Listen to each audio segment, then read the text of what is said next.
It's a mix of, you know, it's like those unofficial assigned parking spots. Okay, we're good. You can now work on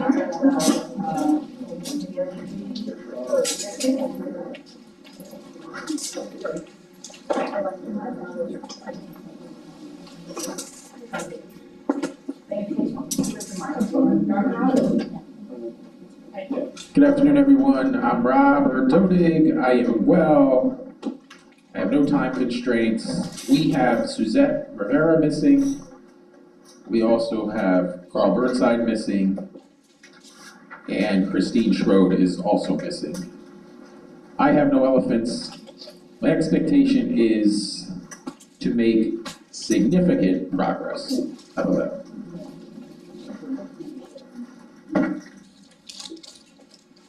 Hi, I'm Will Rothenberg. I'm Will Rothenberg. I'm doing well. No time constraint.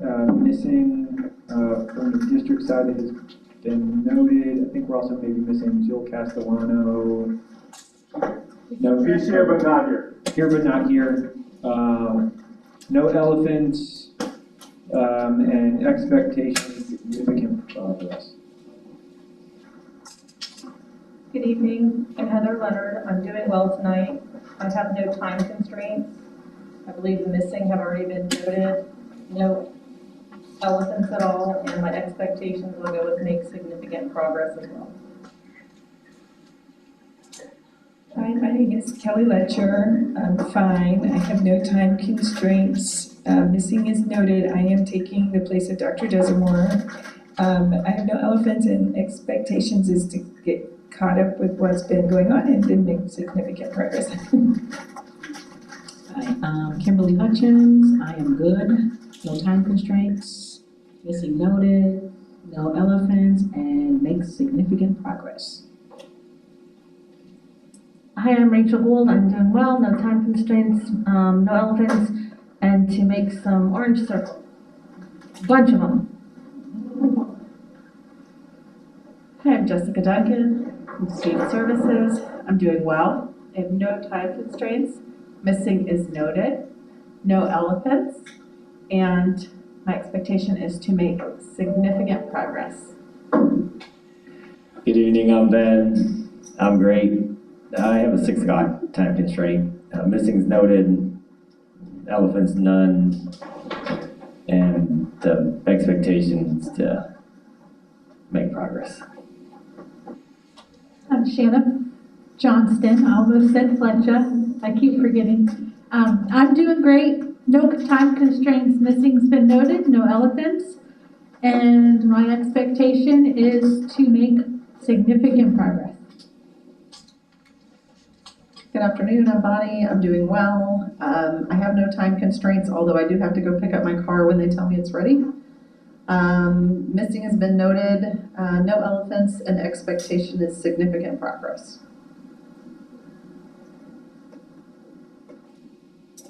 Mike Gatewood, I'm doing great. No time constraints. Missing is noted, no elephants. Expectation, make significant progress.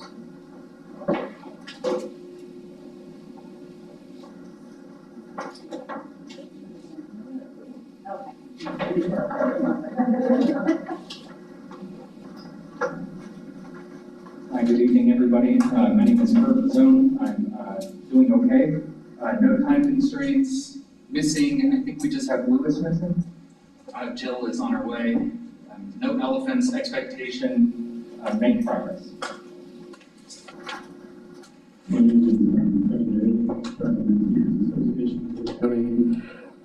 There's a level of frustration today. No time constraints except for 7. Who's missing has been noted, and I want to point out for Ben's edification, there are snacks, so Jill is clearly here, as opposed to what happened last time. I have no elephants, and my expectations are to make progress, please.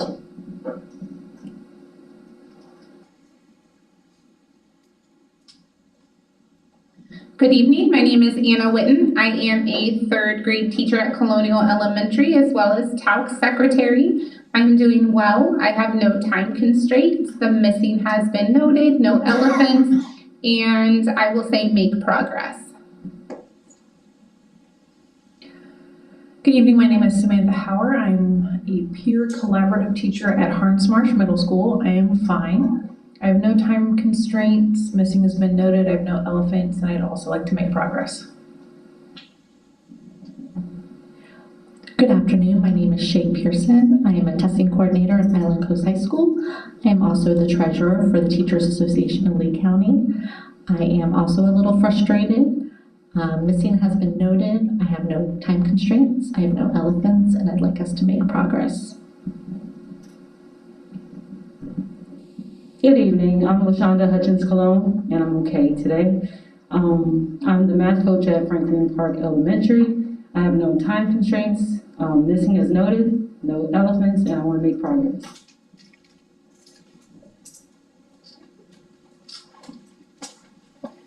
Hello, my name is Amy Johnson. I work at Mariner Middle School. I'm a 6th grade language arts teacher.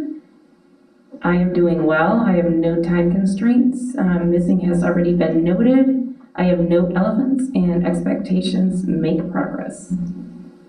Sorry, that's one more time. I didn't say it right. Right when you said your name, I'm like, oh. Good evening, everyone. My name is Iris Grimaldi. I'm a school social worker. I'm currently assigned to Lehigh Senior High School. I'm doing well. I have no time constraints. Missing has been noted, no elephants, and my expectation is to make progress. Good evening, I'm Christina Sterrett, and I'm doing well. I have to leave between 6 and 6:15, please. Missing's noted, no elephants, and the expectations to make progress.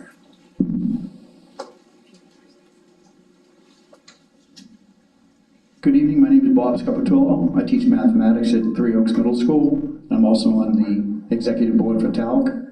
And how am I? I guess, according to everybody else, I'm as frustrated as them. And I think there's a lot of reasons there. I think all of us here at the bargaining table have worked extremely hard to come to consensus over the classroom coverage language.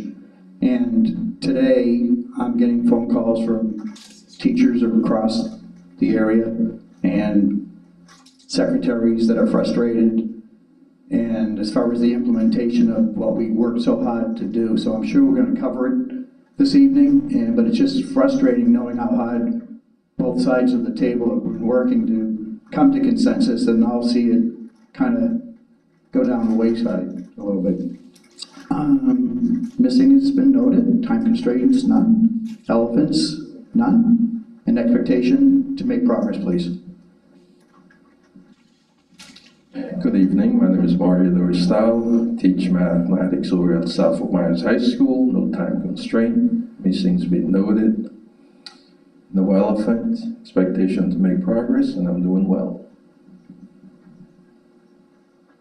Hi, I'm Tara Sherman. I'm the school counselor at Raymond C. Page Elementary. I'm doing good, no time constraints, missing is noted, no elephants, and my expectation is to make progress.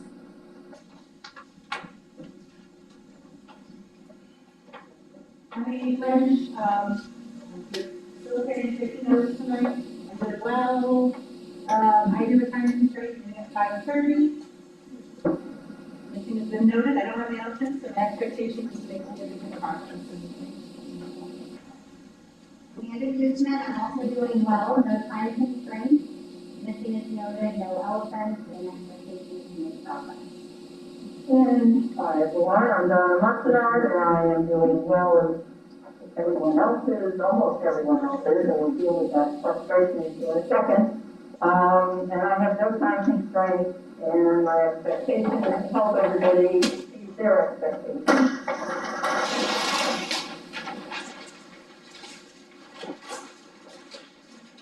So with that, I heard some issues on frustration. Would those frustrations, would it help with those frustrations if you put out like a joint communication about what's been happening with classroom covered? You did that? That's when the frustration coming in. It didn't help. Oh, sorry. Anybody have any ideas what could help?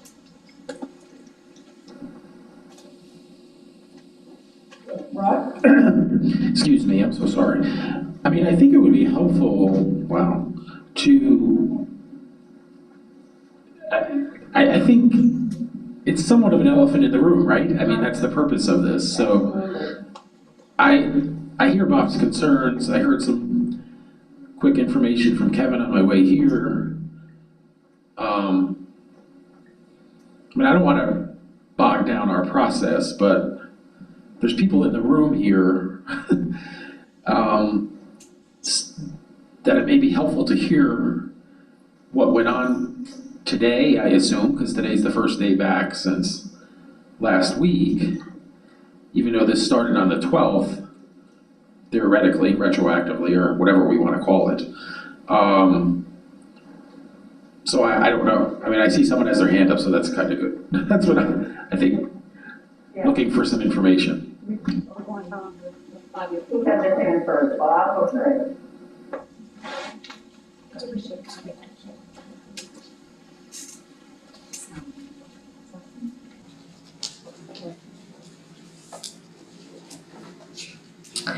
So I think that the frustration's coming in that we all sat here at the table for a very long time. We came up with a plan that seemed to work for everyone.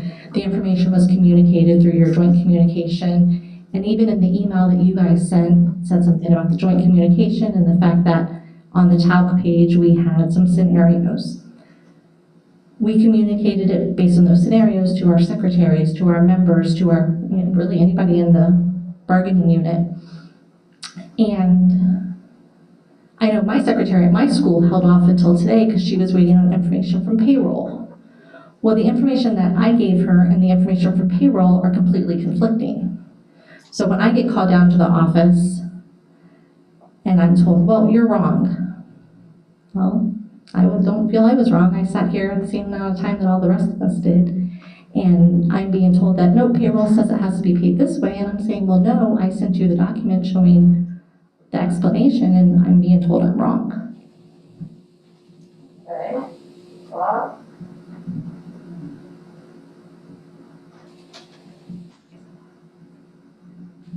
Yeah, I think Shay just covered probably most of what I was going to mention. And last Friday, Labor Relations notified all the members in the bargaining unit.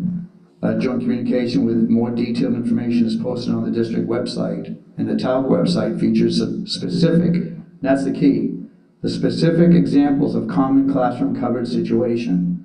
And I'm looking at right now what was sent out, and to give you an example, and I think this is primarily the secondary issue right now, I believe. And right now, I'm just looking at it, and it says hourly rate, $40 times 1.4 total pay. And if you read, I guess, Rob, the main thing is that when teachers are calling us up and secretaries are telling us that we're wrong, and I'm looking right here, and like Shay just said, we're not wrong, we're right. And I think the issue was that, according to certain people in the district and certain secretaries in the district, they were getting information from payroll that said, no, it's just an hourly rate, and was not your hourly rate on top of the $60. And that was a major confusion. So if somebody was making $40 an hour, secretaries were just telling the teachers, no, you're gonna get $40. Actually, you're gonna get $45 because that would be the flat fee. And when I told certain people that it was that on top of the $60, many people were saying, no, that's not true. And it is true. And we know it here, you know it there, we bargained for this. And unfortunately, when that information came out to the secretaries, I guess the secretaries are at the payroll's mercy, really, as far as what they need to do, and they're just doing what they're told. And when payroll tells them to do this, and then I get calls from teachers saying, you said this, then all of a sudden we've got a major issue going on here. And the reason why we hashed this out here at the table is so that we wouldn't be doing this again now. We did this. We already did all this. And so we all just thought the implementation would go pretty smoothly. And there may be a couple of cases where we really didn't know an answer yet, but for the most part, it should have gone really smoothly as far as what we bargained for and what we negotiated for and the consensus that we both agreed on. And I think that's the frustration, Rob, right now.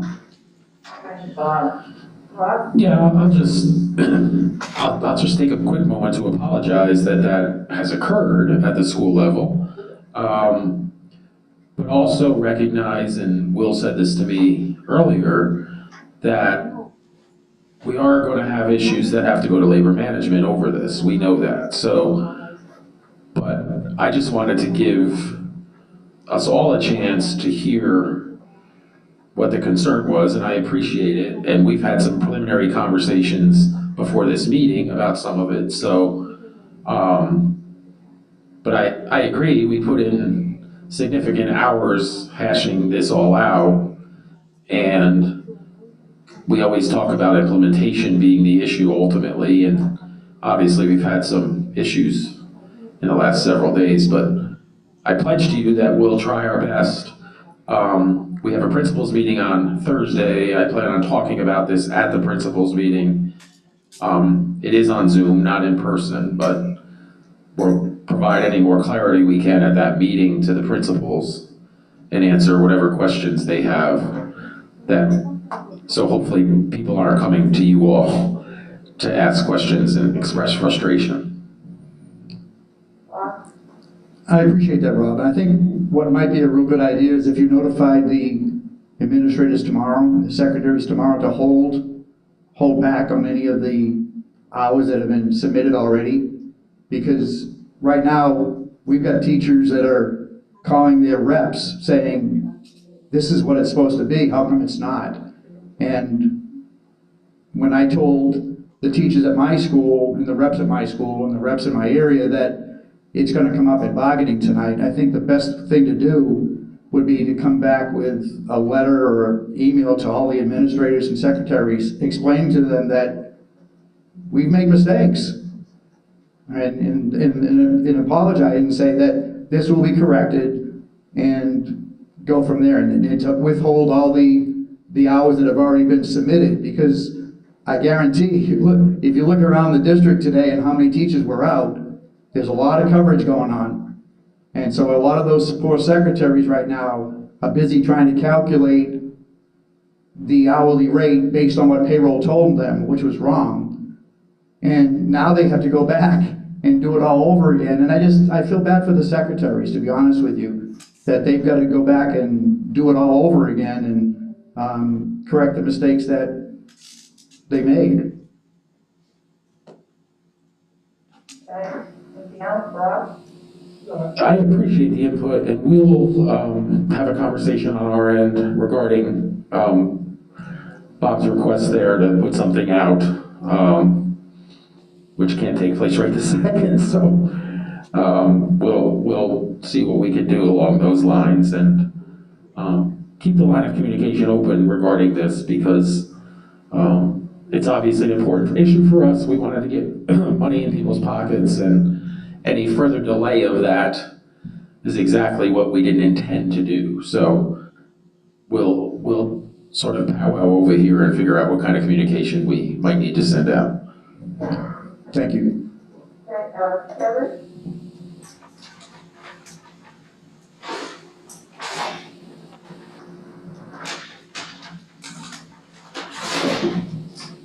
And so, also, I think something we didn't write down that we maybe should have is kind of the expected turnaround time. And I know like it's day like 3 of it, and it got off to a rough start. And so, but eventually as we get moving over the next year or whatever, kind of some idea around what the expected turnaround time is, based on it. Again, payroll is at the mercy kind of the principal secretaries about when they submit it, because they can't pay something they don't know they have to pay. And I was talking with a lady today about, is payroll going to scrutinize everyone? And I was trying to explain to her that, Kim, you got 20 people maybe for 12,000 people, and so there may not be that level of scrutiny that people want, and so the idea is we have to kind of catch things at the school level before it makes it to payroll. So, just again, I think some idea around when things get put back or reset, kind of the expected turnaround time on payment. I know payroll, I think, closes 5 days before payday on anything, and that may not be well known throughout the district, but some hint to that as well, I think, will help. And if we could continue that conversation, Kim's in labor management usually, so that sounds good. Okay, great. Now with that, are we okay with that now, and can we move on to the rest of the evening's agenda? Okay. All right. Well, I know the minutes have been out. Yeah, I think, if you want to do minutes, fine. I thought there was some desire to talk about calendar also. Yeah, sorry, calendar, yeah. All right, you want to do calendar in 4 minutes? Okay. So even with my best intention on planning things, FEA has me in Tallahassee from the 24th to probably February 3rd. So that bargaining session on the 31st, it might be worth it to swap it with Spalk if we can. I think we've spoken to Spalk and Elizabeth's fine with it. I know it's a little kind of 2-week notice for the people on my team and they have stuff going on too, but that may be the best thing to do, to switch with Spalk that night. So that would be switching January 31st with what? February 7th, I believe. Okay. Rob?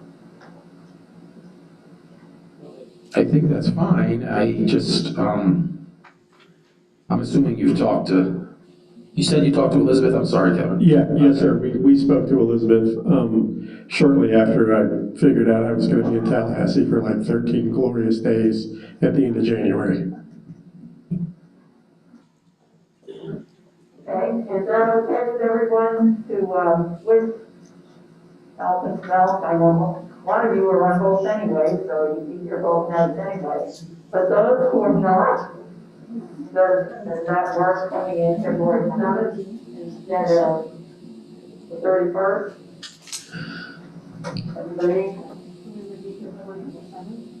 I mean, is there any desire to have a session during the week? Oh, Kevin's out, I'm sorry. Yeah. We'll have to cancel the superintendent's meeting as well, or reschedule that too.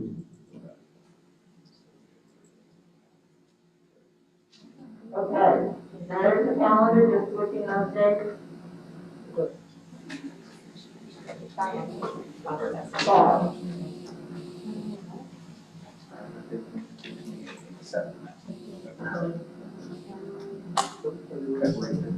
And I also have down that we're meeting on February 15th, if I'm correct, and February 28th.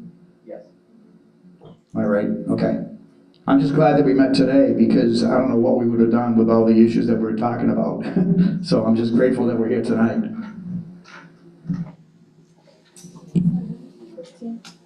Sure.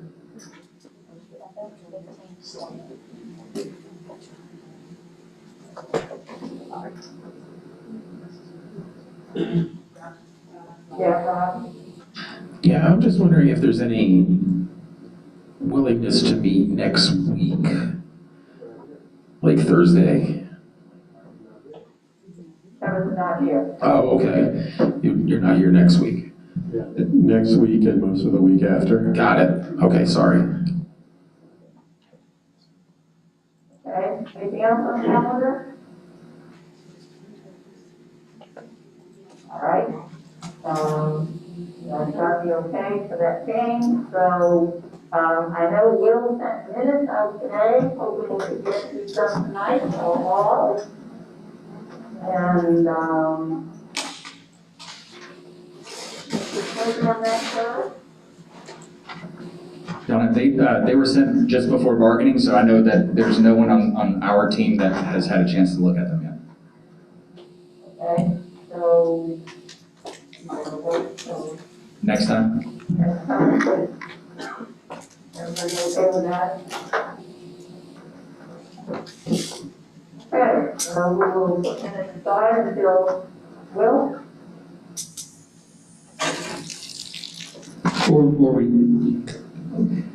Or we could do approval by email if people, before we meet the next time, have a chance to read them. And if you have edits, then we can just kind of do the consensus thing at the end. That work? I mean, if you have edits, it's always good to send them ahead of time, that saves some time here. So as you go through them, if you have any edits, forward them to Lisa. And, you should be able to get through all that, and then make next time faster, since we have 4 sets of minutes. So the more you can do between now and our next meeting, the better.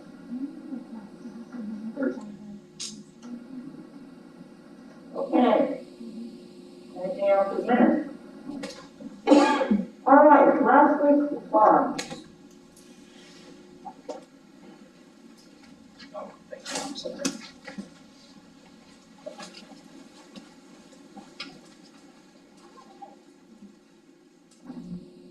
I don't have a problem with the editing of it, but a lot of times when we read the minutes, we may have questions too, and I don't know how we're gonna direct the questions as far as what the minutes, because sometimes there might be something in the minutes, I think some of we were talking about it earlier when we got them, and some people here had questions about what they meant by this, what they meant by this, and so a lot of times we have questions that, can we bring up the questions at the next meeting and do the editing?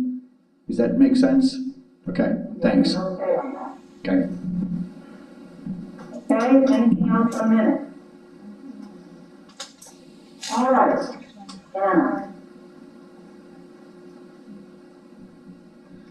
Will we also have tonight's minutes before, if we're not meeting again until February 7th, will tonight's minutes be included in that?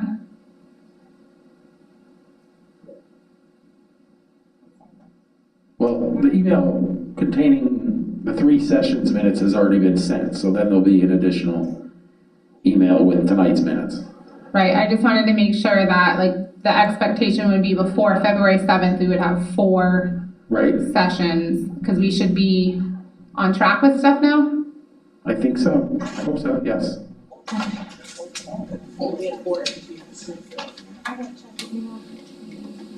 So whatever you, just how many minutes by the seven. Okay. How many minutes, 7 minutes we got. Okay, anything else? Before we move on, our last meeting, we did finish, 3 snapshots. I believe we have 3 more to go.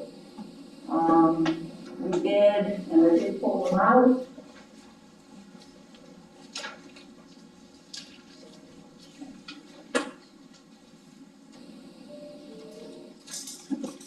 We did snapshots for Article 8,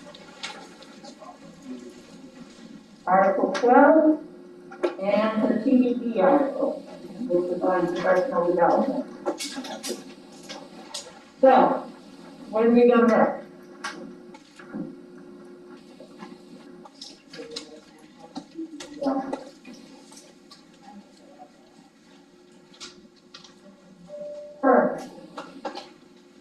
So our team is prepared to open one article, so we can do a snapshot for Article 5 if you would like. Article 5, okay.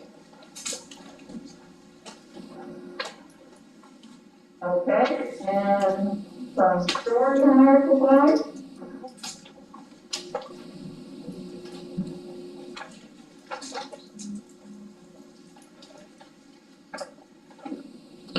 I think our main interest in 5 centers around transfers, specifically mid-year transfers. You know, there are times when teachers want to move schools, and we can talk about the reasons for that at a later date. But the contract is, you know, pretty punitive and restrictive about a teacher's ability to move kind of during the school year, and that theoretically makes sense in the fact that, you know, you've got to have a staff. And so, but these days, more and more, like let's say I get hired to teach a third grade position, 4 weeks in, they say, well, now you're going to teach kindergarten. And, you know, I may not want to teach kindergarten. I may want to teach what I keep teaching, so I want to move, and I can't, or there's no delineated process timeline associated with that process and how long things should take. And again, I think if somebody accepts a job at a school, they should probably work the year there. But if I accept a job as a third grade teacher and you change me to a fifth grade teacher, I think you may have materially changed my placement, and I didn't sign on to be a fifth grade teacher, and if I wanted to be a fifth grade teacher, I would have taken that job. So I think that's our major interest in 5, I think, at this point. I'm not sure we have anything else, but I think Kurt has something. There's also been discussion in Talc labor management about clarifying some, sorry, I'm looking for the language as I'm talking, clarifying some language around resignations, retirements, exit meetings, references, things of that nature. And so I think we can, I mean, this would be a good time to put all that language into Article 5.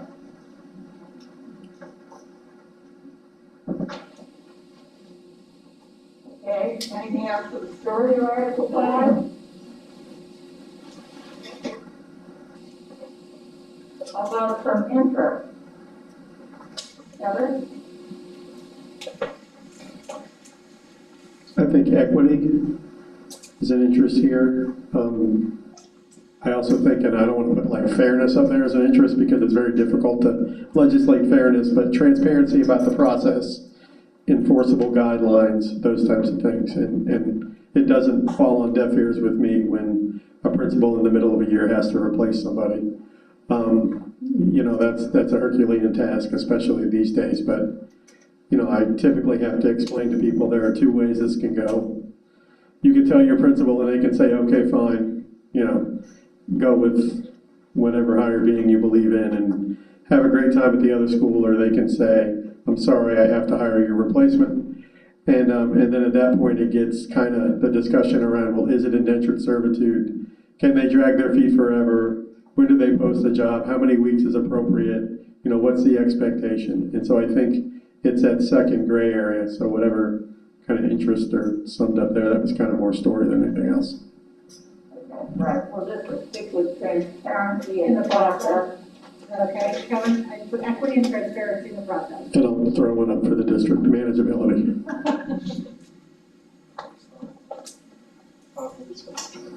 All right, any other interest? Article 5, Jay?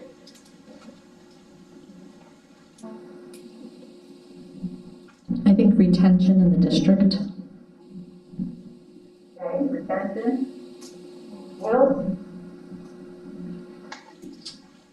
I think this is maybe more of like the story, and this is just kind of thinking back on some of the discussion that's taken place in Talc labor management. I know there was some interest in the bargaining teams talking about the concept of probationary transfer rather than a probationary release as kind of a first step. I think the thought was if it's not a health, safety, welfare thing, if it's it's just not a good fit, that maybe someone else may be able to find somewhere where a person fits better, and that way we're not losing an employee. Probationary release. Okay, thank you. Any other interest? Yes, sir. Employee morale. Okay. Anything else?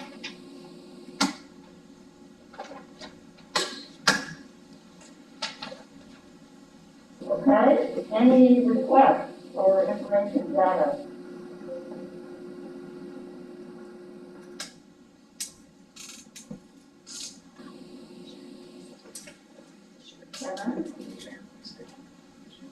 I guess some historical data on probationary releases, if we have it.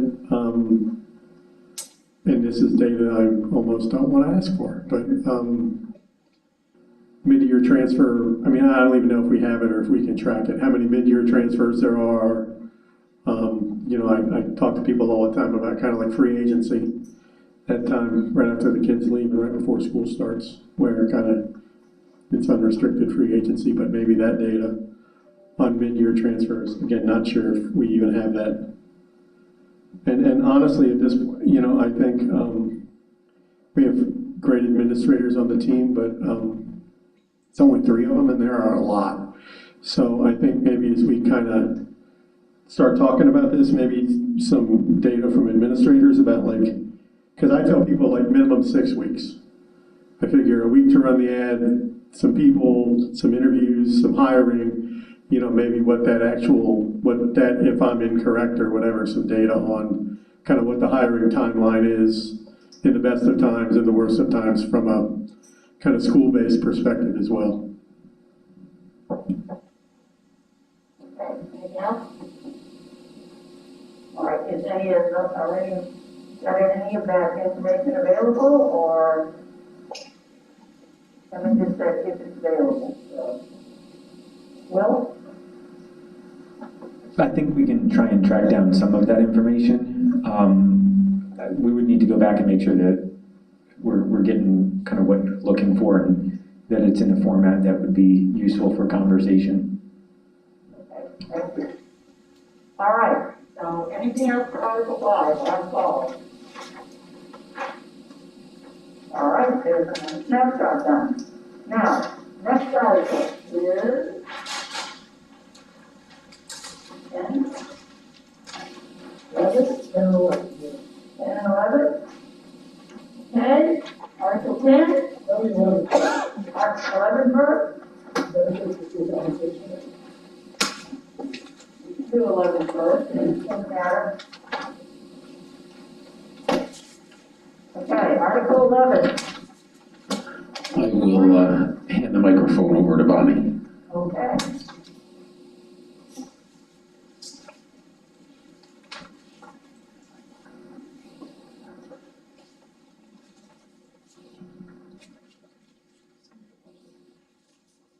So I think primarily when we're talking about Article 7, we're referring to medical insurance and the board contribution towards that. So the items for discussion would be the board contribution.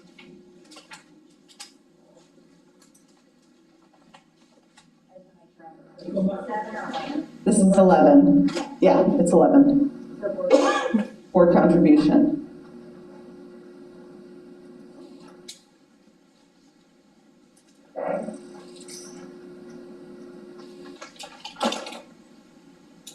And then for, I mean, other people can jump in as well, but for interest, it would be recruitment, retention, morale.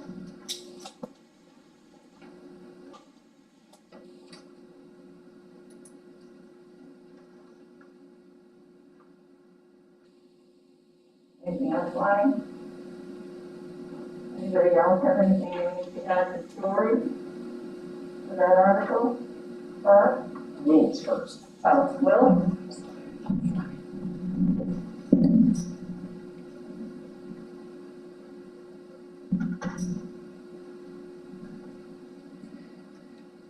So I know that we had added some language, I think last year, about retirement and Social Security benefits as some of the non-obvious ones.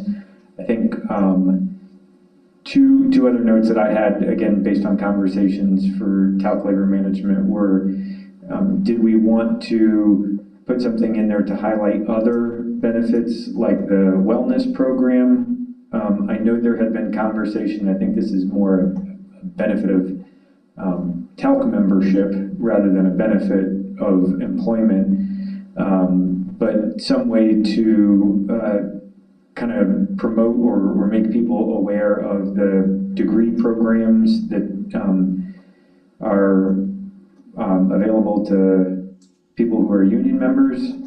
And I'm sure you guys can probably speak more to that.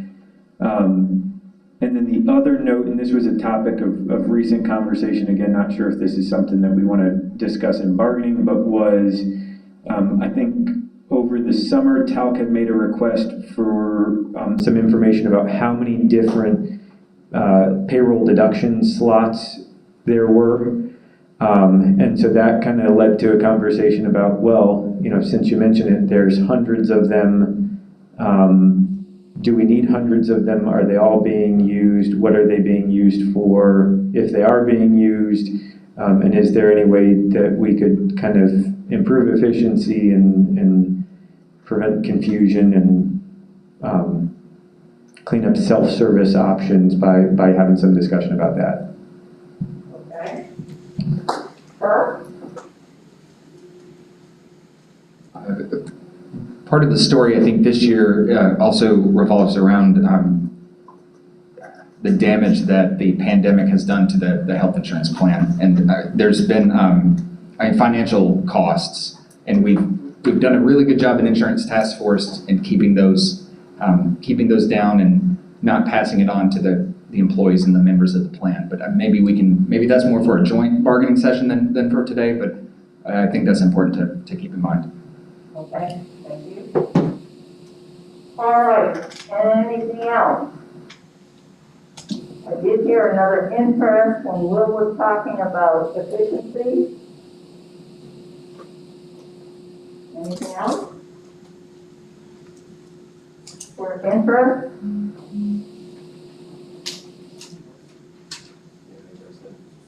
Data request? Did you have compliance as an interest? No. I know that's a big one anytime we're talking about benefits. Okay. Anything else? Article 11.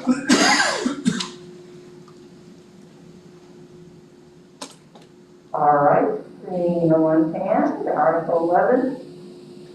Included the snapshot. Article 10.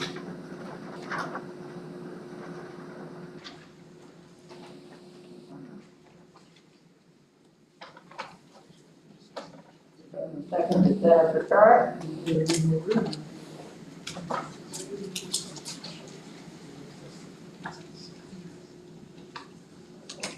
Bill?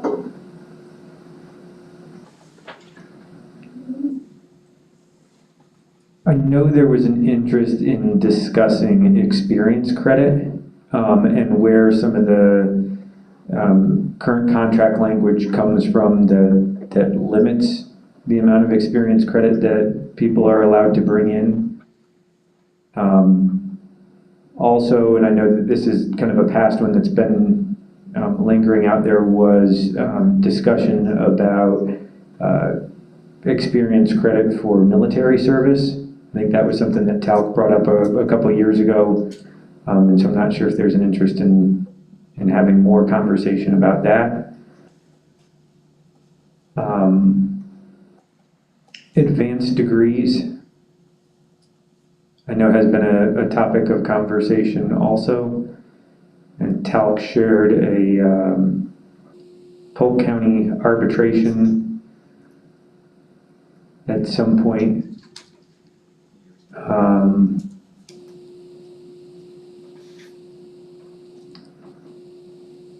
Longevity pay, I think, was another thing that we were going to come back and discuss, since last year was the first year of longevity pay for instructional staff. TISA, T-S-I-A, the funding from the state that's supposed to support moving to a minimum base salary of $47,500. We need to talk about that.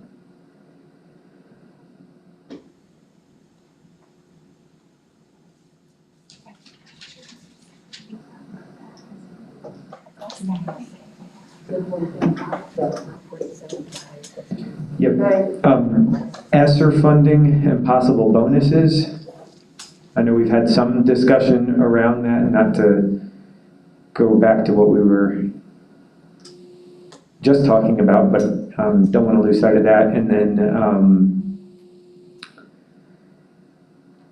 I know payroll, I think, had some data last year to share around the balance of contract versus summer pay.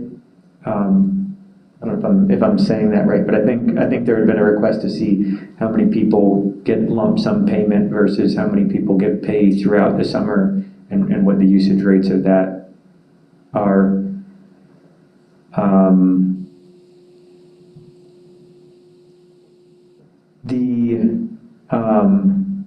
With the ESSER funding, there had been conversation about payment for an additional 30 minutes of instruction, which would kind of be 10 and Article 7, because that would be work day, work week. And I think some schools have indicated an interest in piloting a year-round school.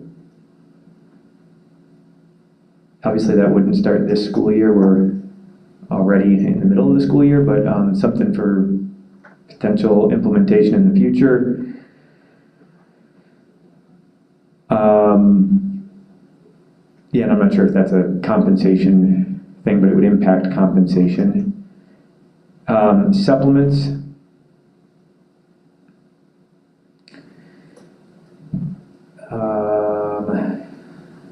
Let me see if there's any other.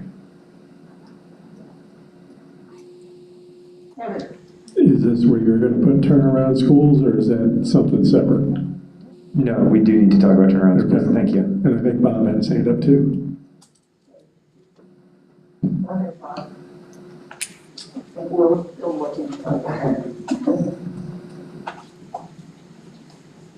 Yeah, I know that last year we brought up the non-standard rate of pay for the attending a voluntary training, the $15 an hour. I know that last year we brought it up and we said we'll wait until, it was too late last year to bring it up, and we said we'll discuss it this year. That was the other one I was thinking of, because I think that's between professional development and compensation, but yeah, you're right. Training rate and voluntary versus mandatory.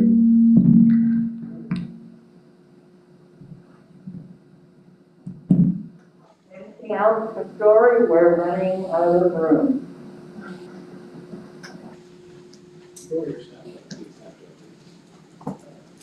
That was a lot of bullets. All right, infra. Donna, I have one more thing. Yeah, sorry. For story, we're going to want to talk about some, what was it? Intellectual property clause in Article 10.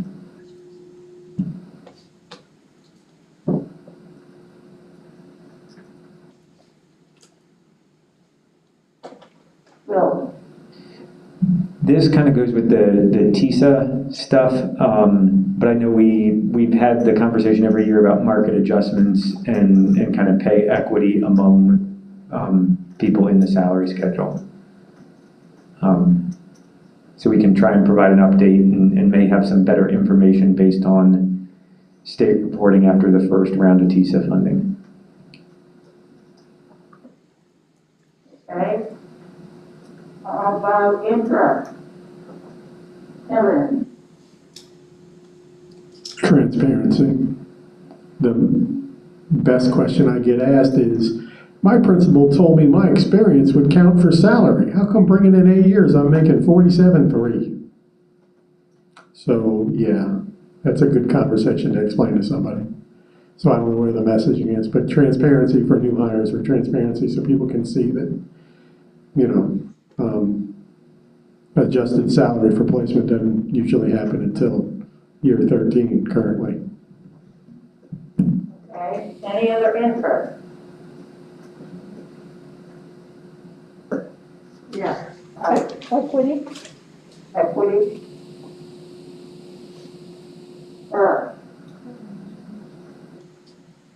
Employee morale. Okay. Employee retention. We'll just go with the trifecta: recruitment. And I'm trying to think of how to say this. Some sense of, I guess, respect and fairness for those on all pay schedules. And I think we can talk about that more in story, because as Will alluded to, the TSIA funding kind of ties our hands, but I think we have an interest in making sure that the increases are as fair and equitable as possible. I'm sorry, the secretaries were all what? Pay schedules, it's a grandfathered or annual contract. Kevin, On a DARE compliance. okay. You have that. Will, I would include manageability.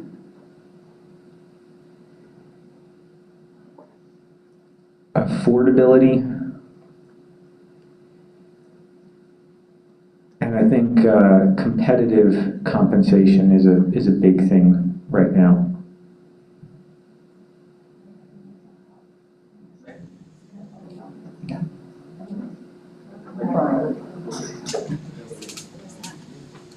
okay. Any other interest? Hannah? I think maybe this is too like the mental health of people and the just affordability to live in our community, cost of living.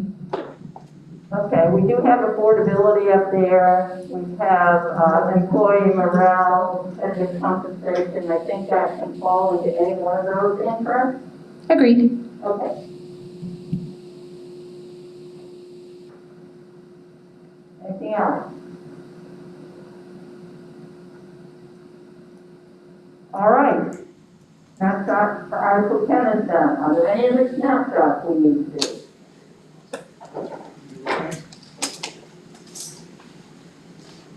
Good. Kevin? Data request. Oh, sorry. We had already written something down there, so. I think we already have our data requests. The only thing that's outstanding is some of the years of experience, but Will and I discussed that earlier today. Okay, yeah, we'll put it on the chart just in case. Anything else?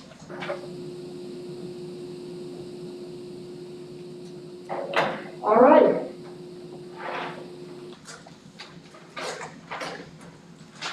Now, we can delve into one of these snapshots.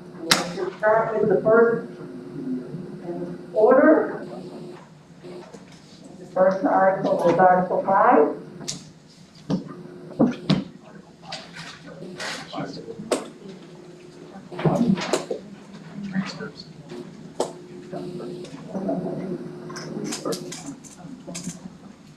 Is Article 5 okay? Article 5, okay. Just to refresh your memory, because we did this a couple weeks ago, the story for Article 5 are transfers, including mid-year transfers. Oh, no, we did this together. I thought we always start with the lower numbers. Clarify language around resignations, retirements, exit interviews. There was some talk about probationary transfer rather than probationary release and child labor management. Needless to say, you probably won't have your data this evening that has been requested. But we can start with the story. So, who'd like to start with the story for Article 5? Anybody? Story Article 5? Ross? I think Talc reopened it, so. Yes, they did. Yeah. I think for me, the story is kind of the mid-year transfer portal and kind of, like I said, having some enforceable, manageable kind of language that lets the employee know kind of if they want to make a mid-year transfer, kind of what that looks like, how long that should, take, and just cleaning that up and giving people an expectation about what it looks like in mid-year. Anything else to add to that? Rob? It's difficult bargaining an issue like this during this time, and because I appreciate what Talc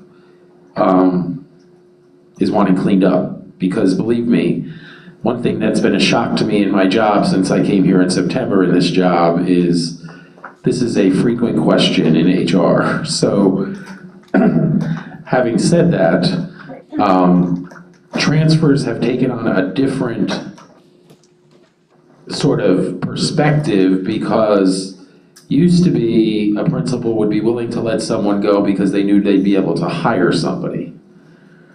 Currently, in this current employment state we're in, I don't mean state of Florida, I mean nationwide, we just don't have the applicants. And so in some respects, I'm refereeing situations where a person is in a fairly specialized job at a school, and if they lose that person, the ability to replace them is not like it used to be. So I like the conversation, but I also think it probably needs to be tailored to our current situation.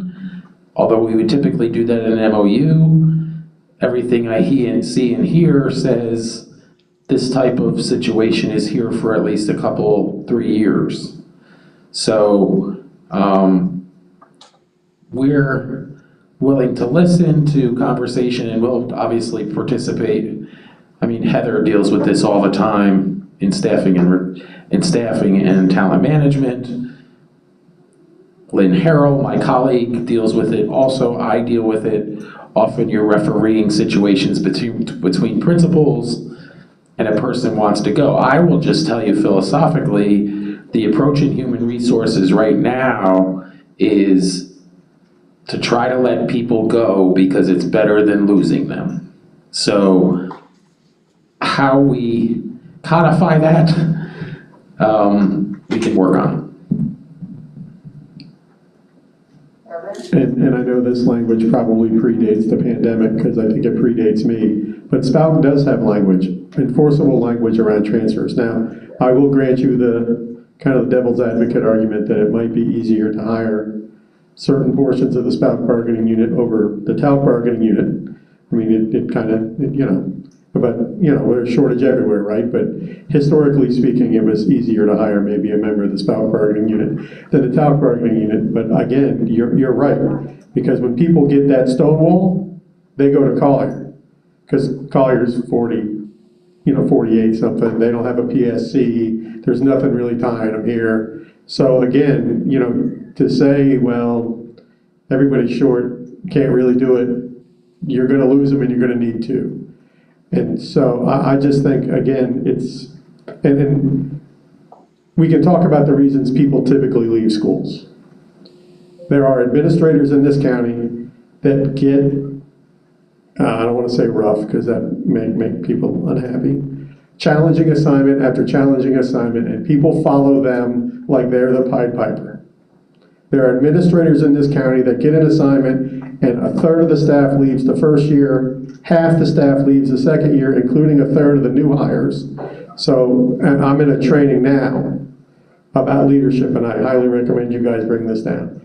And he said, if somebody wants to ask me about an organization and their culture, he says, I have one question. Are the best people trying to get in, or are the best people trying to get out?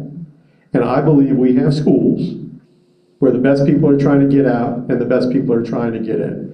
And so when we think about things like that, when we think about culture and fixing culture, other things take care of themselves. But people don't magically wake up one morning and say, I've taught 10 years at this school and now I just want to do something else and I'm going to go somewhere else. And so I think most of the people who ask mid-year are doing it for a specific reason. And so again, I think you're right, I think the shortage is here for the foreseeable future, and it's exacerbated by COVID. But again, I think some nod to the process, and some enforceable kind of, because honestly, at this point, if I wanted to change schools and I was a teacher, if my principal said, no, I'm sorry, I've got to keep you, that's it, I'm locked in forever until the end of the year. There's no enforceable timeline. And so, then you get principals, I think, who don't necessarily want to shaft each other, for lack of a better term. So they're less likely to, do the mid-year transfer because, but I think some enforceable timeline, even given these conditions, does a lot for employee morale. And if you say no, you may end up needing two when you can't get one. Well, So I think one of the things that we have had some discussion about probably in the past 18 months around some of this issue and how it's affected Talc and how it's affected SPALC is instructional continuity. And kind of the idea that it might be different at different grade levels, to have a change in an elementary school teacher halfway through the year might be more challenging than you're at high school and this is a semester-long class and the class is over, and so, the student's going to be changing their schedule anyway. Same thing, I think, when you're talking about ESE classrooms, sometimes the familiarity of staff with students and vice versa is needed. We've had the same conversation around some of our turnaround schools, our special centers, where again, they're already experiencing kind of that churn, and so any stability that you can provide at those locations ultimately is helpful to the students there. I know that again, and this has been, I think, kind of the paradigm shift that Kevin was describing, is trying to make sure that it's helpful to the students, but not at the expense of staff, or at the expense of overall staffing of the district. I know that when we're talking about SPALC, the situation has come up where the language originally was interpreted as, if you receive a promotion, you can, take that higher paying position. And then I think over time, that kind of moved into, well, if there's any economic hardship, like if you rely on someone else for carpooling, or if, a position is more convenient, so it'll cut down your commute, and so you'll spend less in gas. And then I think in the past, year or so, we've had more of the situations where someone has a sick relative that they're the caretaker for, and so they need to be, available at certain times, or they need to be in a location that allows them to respond if there's an emergency situation with whoever it is that they're the caretaker for. And so I think we have seen kind of an expansion of some of that language from a SPALC perspective. As always, from the district side, and I think, what this looks like for principals is different from what it looks like for district staff and HR and everything, is the manageability,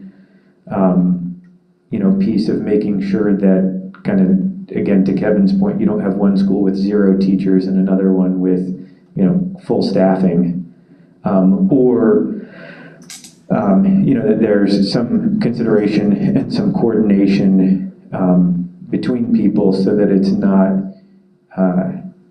you find out that I start my new job tomorrow and you're left high and dry, which I think those situations are kind of few and far between.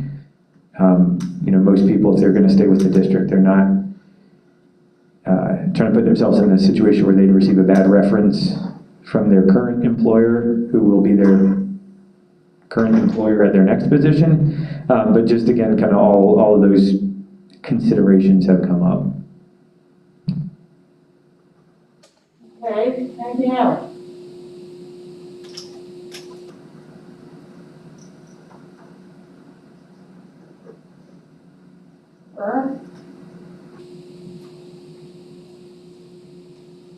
So speaking of some of the interests that we had, we also had an interest in equity and transparency and kind of having a process. And so that, I think that's where our mind is even in the current state of things someone should be able to look at the contract and see that there's some sort of process. And not just, I'm struggling with what words to use, but I don't think it could be handled on a case-by-case basis and it be handled with fidelity, every single time. And I don't think we have a lot of these, but as Kevin said, we've had folks that wanted to change schools and then ended up resigning in its entirety and going to Collier or Charlotte or Hendry. And it also isn't lost on our teams that we're continuing to open schools, but we can't staff the schools that we have. And so having some sort of language in here that says, after 2 weeks or after 3 weeks, something happens instead of just being at the whim of the current employer. I would also be interested to hear maybe from some of the principals what something realistic would look like, in terms of releasing someone to another position. Well, I think with that, and this is again, like as we've encountered a handful of these situations over the past couple of years, I think like Kevin and Kerr are saying, there's people that are choosing to leave the district, because they're not able to get to the school that they want. I know we've had situations where people have dropped certification, and that then puts them in the position where, well, maybe we don't have a job for you because you're not certified to teach what you were supposed to be teaching. That's kind of, I think, a sign of desperation, but I also think in some ways people try and leverage that and put their administrators in difficult positions. I know we've had discussions about people being asked to work out of field and what the kind of utilization rates of that are, because that in some cases compounds the situation. Same thing for people hiring certified people to be guest teachers. We've had that conversation a couple times in labor management about, if you've got a reading vacancy and a person that's certified to teach reading, why don't you hire them for that instead of hiring them as a guest teacher in a math class? I don't know the extent of some of the games that are played kind of on both sides as people are trying to get themselves positioned, but I do know, again, all of those things are kind of compounding and competing factors that I think, like Kerr was saying, if there was something in there that would give you a better idea of, what the outcome is, or, this is when the bus stop, is, and if you miss the bus, sorry, that might be helpful and might give principals, some reassurance that this isn't going to become the Wild West and that they're not going to be looking for people the second week of school because someone decided that there was something better somewhere else and they were holding out. I'm sorry, Rachel, I saw your hand up, but I'm going to be quick, and that'll be amazing. I respect all that, but I also think another component of this is kind of like you hire me as a first grade or third grade teacher or fourth grade teacher, and then all of a sudden you move me to kindergarten. And I will say there are people in all fields, and it's saying how wonderful it is. There are people in all fields who are specialists and generalists, and so that may as well be be a mitigating factor in people seeking a transfer. And so, I think Will mentioned people dropping their ESE coverage.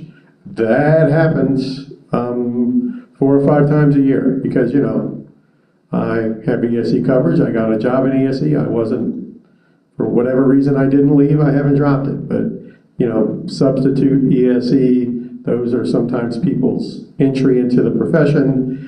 And then they get in another job, and all of a sudden they need an ESE teacher for the class down the hall. You haven't done ESE in 15 years, and they say, great, you've got it, you're it.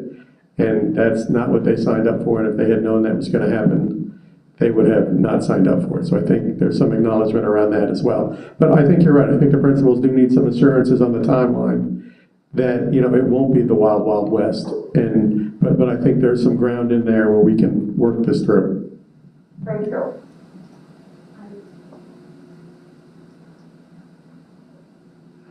I think this will kill East Zone schools. I know that there are high school principals that are eager to take from middle schools.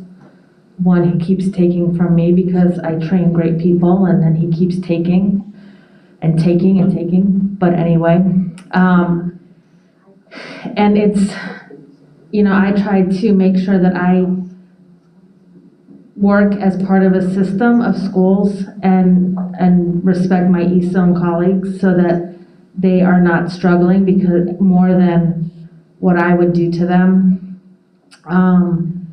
I try to steal from other entities from out of the area or from other components and not from within our district mid-year, during the year, because I know how difficult it is, and if it's difficult for me in the West Zone, it is exponentially more difficult in the other zones. And I worry what this would do to other schools and other zones. And the flip side of that would be, what if, you know, I've got some teachers who probably need to find different opportunities at this point. Would that be part of this from a principal's perspective? Are you talking about, I don't want to say a forced transfer, but like Will kind of brought up that probationary transfer as the first kind of notification to the employee that, hey, maybe, you know, this isn't working out and you need to have another opportunity? Or are you talking about something different? I'm just hypothetically, if, you know, there's the other side of this situation as well. Okay, anybody else's story? No, go ahead. Okay.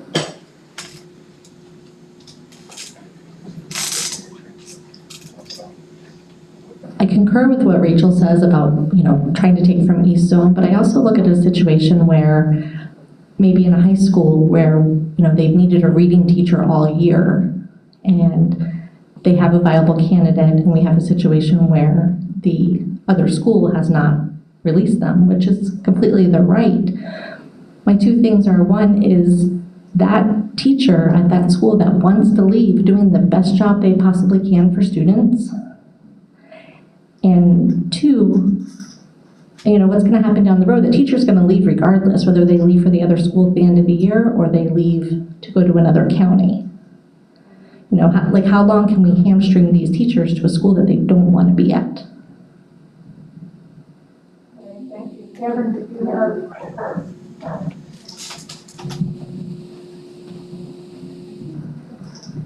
I just wanted to give kudos to the idea around the probationary transfer. I know that, you know, for probationary teachers are the ones who haven't completed 1 year service and their probationary contract converted to an annual contract. So, you know, as there is no expectation of continued employment for annual contract teachers, there's even less for probationary teachers. And as much as I hate the phrase "not a good fit," I think that would be a safety net to help keep people into the profession if we could, instead of releasing these probationary teachers, find another place for them to go. I mean, there are plenty of open positions. Okay, thank you. Will? Oh, I'm sorry, Ben? Will first? I just wanted to say too, I think other pieces of information that are kind of feeding the story are a lot of the conversations that we do have at the end of the year with people who are non-reappointed and going through that non-reappointment appeal process. I know that Kevin and Kerr have had to represent those people and have been complimentary to principals across the district. I think especially the last year or two with that, you know, grace and compassion push that people have done more to try and say, okay, if I'm not going to reappoint this person, maybe I know of a school where there's some vacancies, or maybe I can recommend them to someone else who has a need for someone with, you know, that specific area of certification. I'm not aware of too many situations where people haven't been able to find, you know, kind of a soft place to land, even though they do have to go through that summertime stress of, you know, interviewing and finding places and working with recruitment to make sure that when they're looking at the list of vacancies, it's not anticipated, it's an actual vacancy, and where they're at in the process, and can I get my application and everything in. I think that one of the other things, though, as we've again had some of this conversation in labor management, is there was an interest in some of this maybe being a precursor or kind of a test for the concept of centralized hiring. I think we're a long way away from that, but I think that's another thing that principals have to expend a lot of effort screening, interviewing, and sometimes, again, when you've made an offer and someone else has made an offer and someone's accepted so that they have a sure thing and then they back out of that offer, the choice element in there, even with that respected, it creates a lot of duplicate effort and wasted effort for everyone. And so I think if there's some way to streamline and have that be efficient, I think that's in everyone's best interest. I had Ben next, and then I saw Jill and Anna's hand both go up.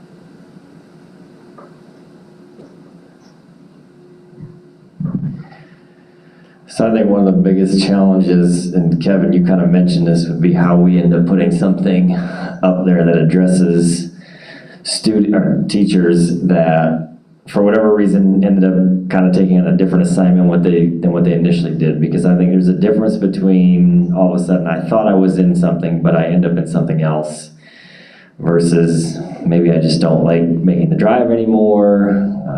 Maybe it's not what I thought it was going to be, and not that we tell anyone you sign a contract for a year, but in those situations, I think it really does create a challenging situation. However, when administratively I have to make a decision to ask someone to do something else, I understand that may not be their best fit. Like you mentioned, the 5th grade teacher going to teach kindergarten. I don't know how we create any kind of language that would address that, as opposed to just someone no longer is happy at their location, or a great opportunity has come up closer to home, which all of those pieces are important, I think, to our employees, but then it really does just create a hole somewhere else, and quite frankly, could be a hole at a really difficult school to fill too, and so then we're trying to fill a spot there as well. So that would be probably my biggest interest, I guess, is how would we create any kind of language that would address that specific situation, as opposed to just the general, I'm not happy anymore at my school and I want to leave. We may have to work through that the remainder of the year, and then hopefully find you a position where you can be happy again. Thank you. Jill and Anna, your hands were up simultaneously, so go ahead.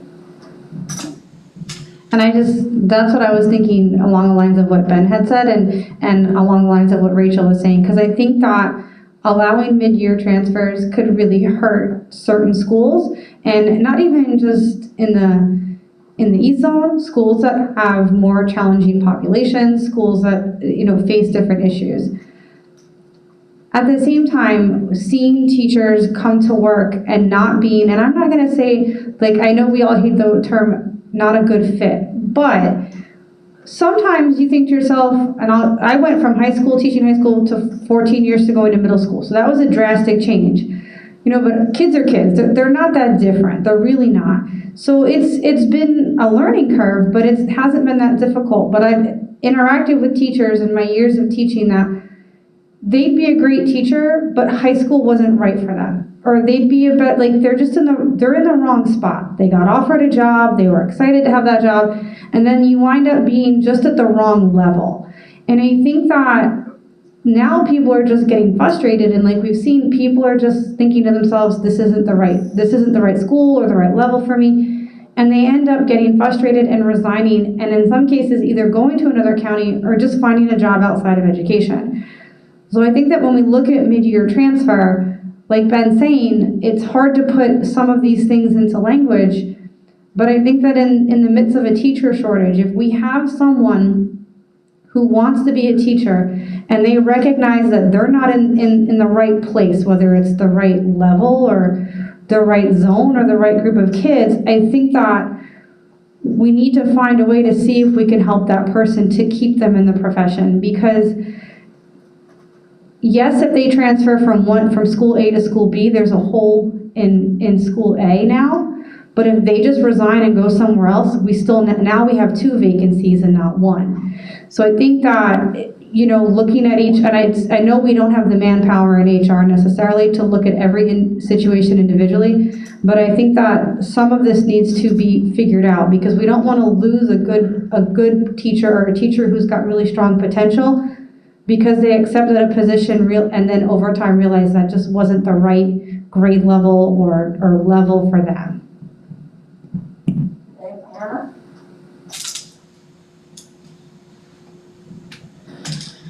So looking at the contract in the language that we currently have, when the first step says administrative agreement, the principals from the sending and receiving schools agree to that transfer.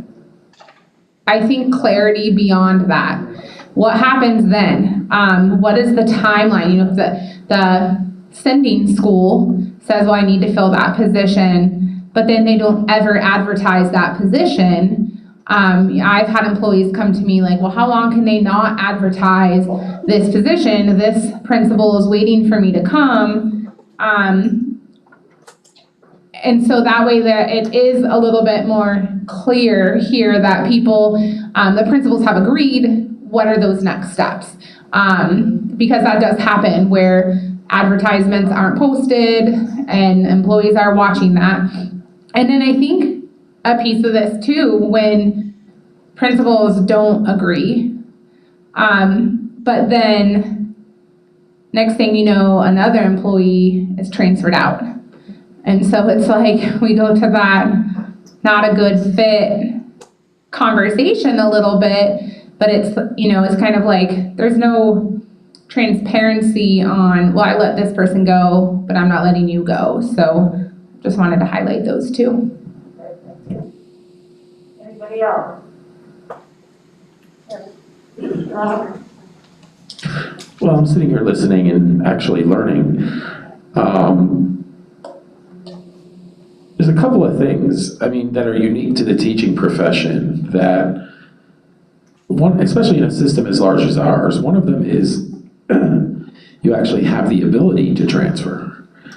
A lot of professions don't have such ability. We don't, some of us who are not educators like myself. I can't go to Dr. Savage and say, transfer me. I've already taken the other option one time, which is to leave. So that's somewhat unique to the teaching profession. The other thing that's unique is there's a built-in break every year at the end of the school year. So the ability to endure a placement that may not fit is certainly not forever. And I'm playing devil's advocate. So theoretically, the longest you're going to be in a position that you don't want to be in is 10 months, theoretically. So I understand the mid-year desire. I hear what Rachel says. I hear what Ben says. Sort of similar to Ben, I don't know how we craft something. Believe me, it would help me do my job so I don't have to be the person in 2 that is deciding what happens. So, but I think we can talk anecdotally, but the devil's in the details. And a time period, well, you raise a good question. How long can a principal just not advertise a position? Well, theoretically, someone's filling that position. So it's not vacant. So there's not an opening. But I also understand, say for instance, it is a person that has to have reading endorsement. Well, those people are not easy to necessarily find for certain schools. So, and the principal actually has 3 or 4 of those positions, with only one of them filled. So how do I say to that principal, let that person go? Then they no longer have a reading person in their school. and 4 open positions for reading folks. Just throwing that out there. We also have the situation that someone else described, Ben, which is people want to move closer to home. Well, unless they moved recently, they lived that far away during the summer when they could have transferred. So there's so many different permutations of this, and in my 3.5, 4 months in this job, they're all different. And the problem with contract language for things that are all different, we're sort of sitting here talking about it because it is difficult. And a time period may not actually be good for teachers, because if a decision has to be made in 2 weeks, well, then it's over with. And they don't get to transfer, if that's the type of time period we're talking about. So I have some, I can tell you, that are sitting, I know of situations that have been 6 weeks, 8 weeks long. But I also know situations that have taken that long where the principal actually hired someone and eventually the person was able to transfer. So if we had a time limit that shortened that, that person would have been out of luck and not been able to leave. So I know I'm not solving anything, but these are all kind of the issues. And I guess the best thing to probably do is throw some things up as options and caucus and talk about them and see where everybody is. Before that, I think we had Karen that has more to add to the story. Yeah, I was just thinking about our interests with retention and employee morale. And, I'm thinking about my experience in the district and how important employee morale obviously is to retention. And I'm thinking about the different administrators I've worked for and my experiences with each of them. I'm thinking about how I came to the district as a career changer, and certain administrators that I have had, I might not still be here. That retention might not have happened. But then I'm thinking, how lucky I was and blessed I was to have that first administrator that I did who guided me. So it's really making the idea of that probationary transfer sound like a good idea, and I'm hearing the ideas about the different time limits, like maybe quarterly or by the semester, or it just really could change someone's entire path and, keep good employees in this district. Each administrator can be so different, and just thinking of my own experience, they were very different, and it would just make all the difference if I wouldn't have had who I did first. Will? I was just going to add too. I think one of the things, and this is just from what I have heard, I think the school-based administrators obviously can speak more specifically to this, is a lot of the times, the challenges of planning, what the academic programming is going to look like for that year is sometimes dependent on who you have in your building. And so, if you've got someone that can jump ship at any time, you might not be able to have a digital design class. And then you might have this domino effect of having to rework everything in your schedule to make sure that everything gets covered that needs to be. And that changes the opportunities that are available for students.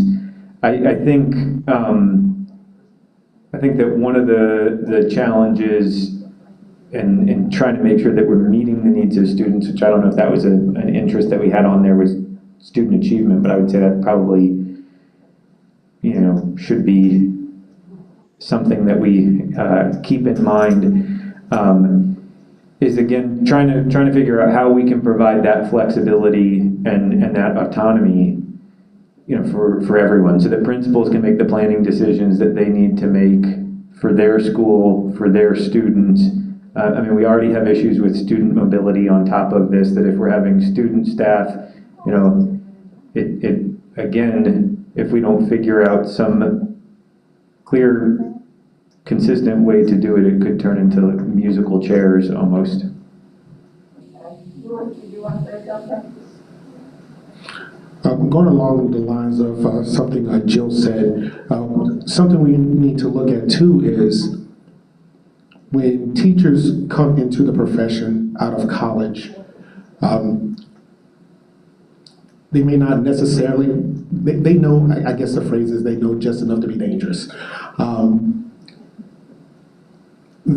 They have a degree in a certain area and they get put into, let's just say, a high school. Well, they have, at the collegiate level, they're not able to assess whether or not a teacher is a good fit for high school or they're a good fit for elementary school. So having that ability to make that transfer upon recommendation would be an excellent professional development opportunity for that teacher. And second thing is about the contract itself, having that uncertainty over that certain amount of time of whether or not you're going to be able to return. For instance, me being a band director and not knowing whether or not I'm going to be returning to a school when 2 weeks prior to school starting, that's actually when my year starts, dealing with band camp and all of that, and being in communication with those students as a part of that program. You're telling them one thing, but in the back of your mind, you're not sure whether or not that you're going to actually be able to follow through with that until you have a contract in front of you and you sign on the dotted line. So we really do need to look at something like that. So prior, going into that school year, we have teachers under contract and not signing contracts a month or two into the school year. Okay, Jill, Heather?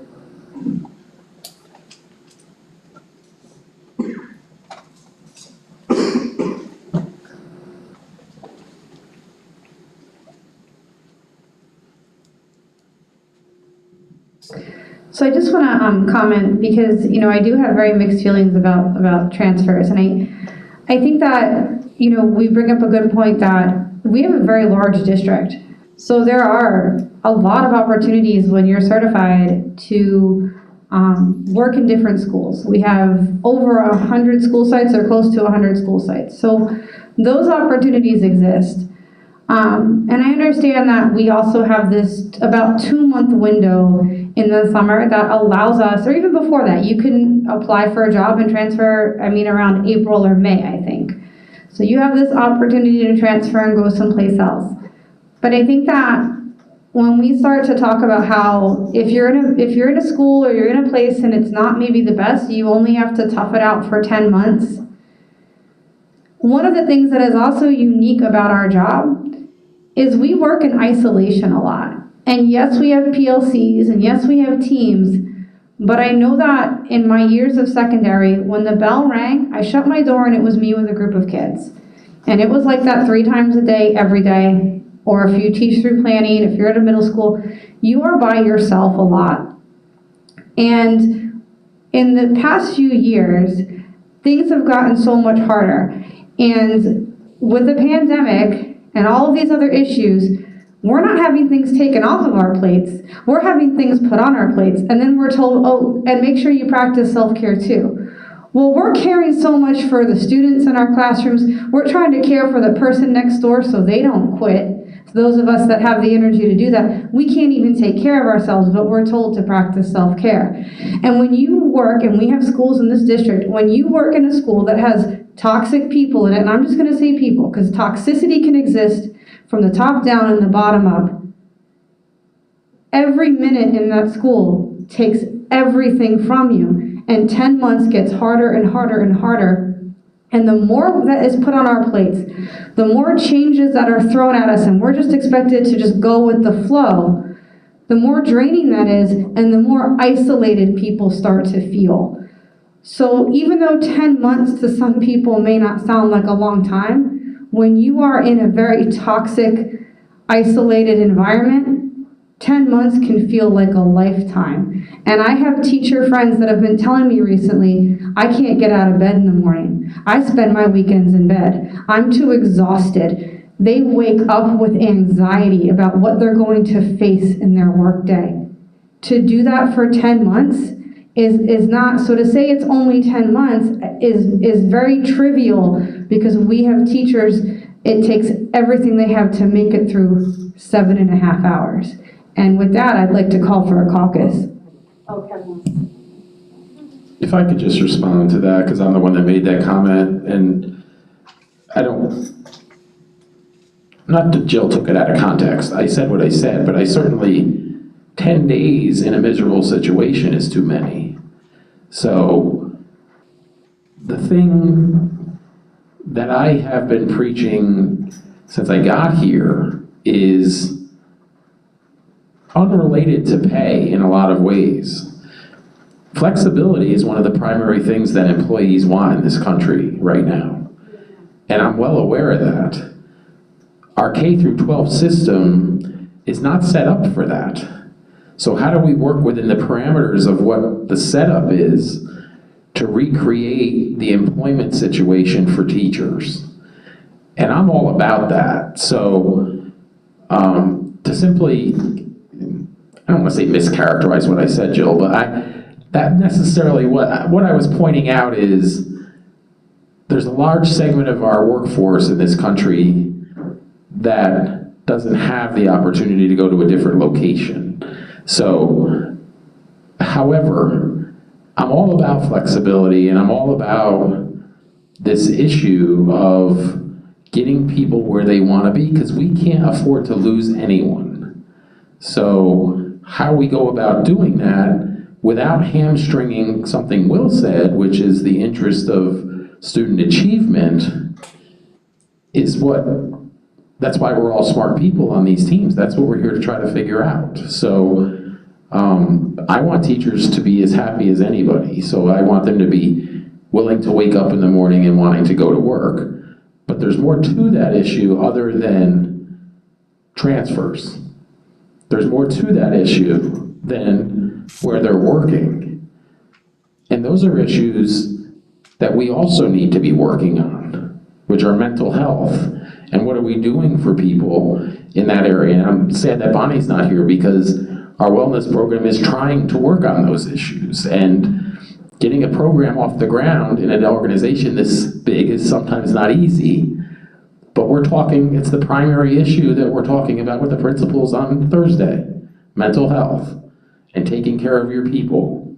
So we're all about that. I don't want you to think that one statement I made is to lead to that. I am all, and I tell Spout this every session too, we should be bargaining things other than compensation and benefits. We should be talking about things that we can do to help employees. And it's our burden to do that, truly. So the caucus idea is a good one. I think we need to come up with some options relative to this. But flexibility is something that needs to be somehow built into our system, a system that hasn't had a lot of it over the past 100 years, essentially. So. And I'm going to go back to kind of the beginning. And that's when I get the phone call from the employee.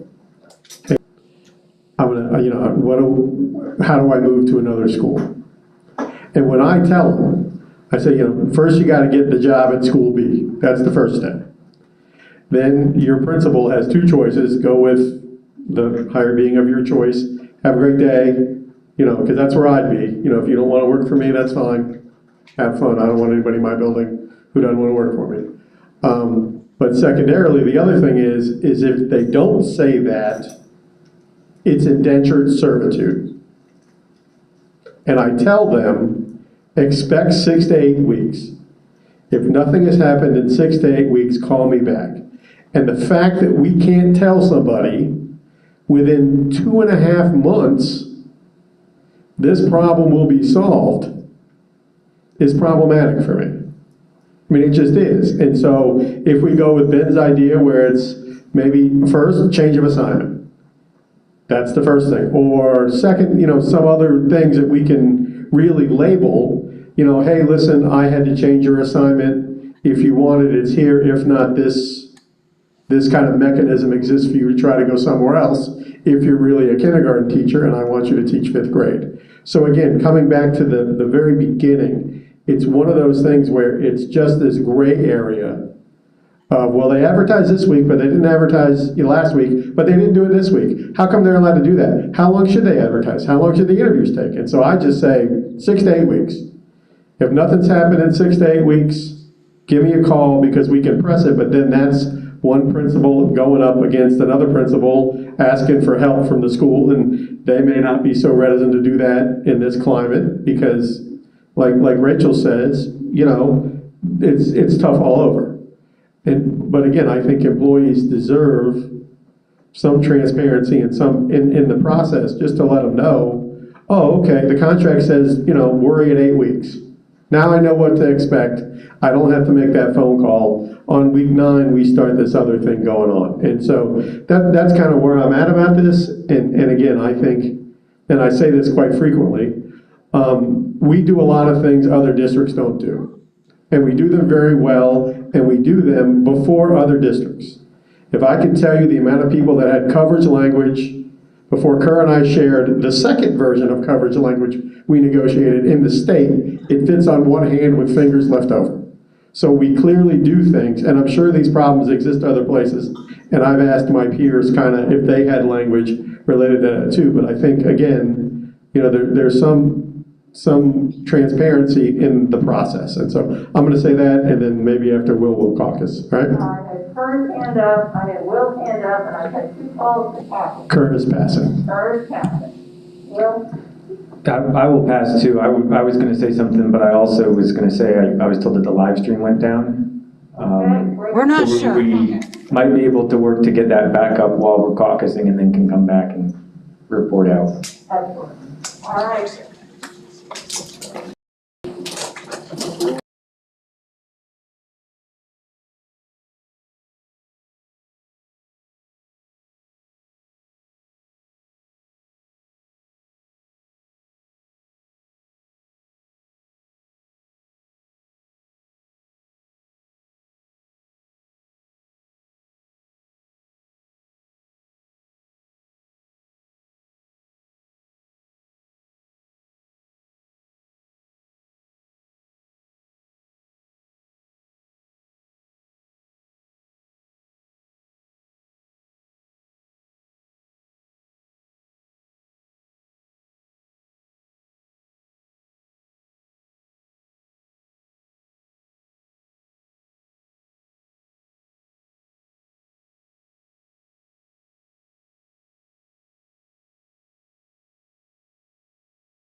Okay. We have two caucus reports here. And actually, we had caucus calls from both sides, so Rob, you want to go first? Sure. Whoa. Sure. We discussed the primary issue of the transfers, and then discussed, Donna came to me and talked about the other issue that we talked about last time regarding the, help me out, what the heck? Oh yeah, retroactive for planning time, sorry, totally blanked. So we briefly talked about that. We don't have any options at this point relative to the involuntary transfer, the transfer language, but we may. So that's where we're at for now. Okay, thank you. Al? Okay, so I have a brief caucus report. We discussed, we just had a lot of discussion around transfers.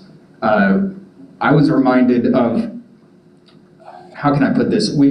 There was talk around having an easier time at transferring, at the break, say the summer break, and I was reminded of some folks that are disproportionately disadvantaged, I would say, when it comes to transfers. And those are folks that have professional services contracts.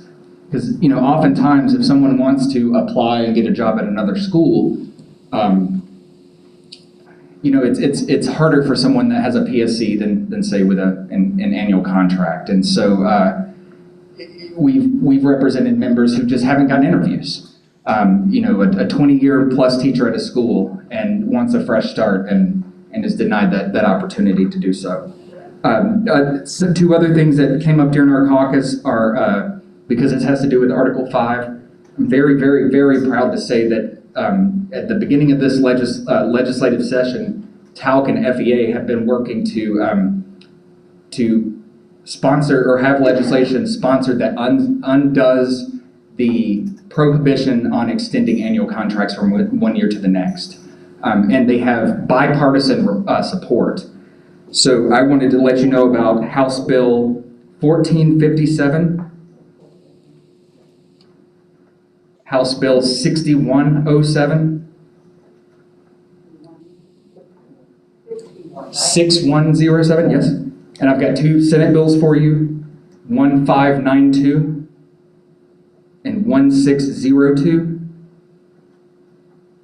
Those are currently making their way through the process. 1602, you don't have to write all this down, Amanda, but 1602 is a delete all. It just gets rid of you can't offer, extending contracts for annual contract teachers. The others delete it and rework it and give local control. So we're paying very close attention on it. And lastly, the other thing that was discussed in the caucus was where we left off on January 4th. We had an option that tabled the discussion on retroactivity until today. So we would like to pick up, I guess, where we left off on January the 4th in the little time we have left. Okay, just let Amanda get that down, and do you remember where we left off? Other than tabling?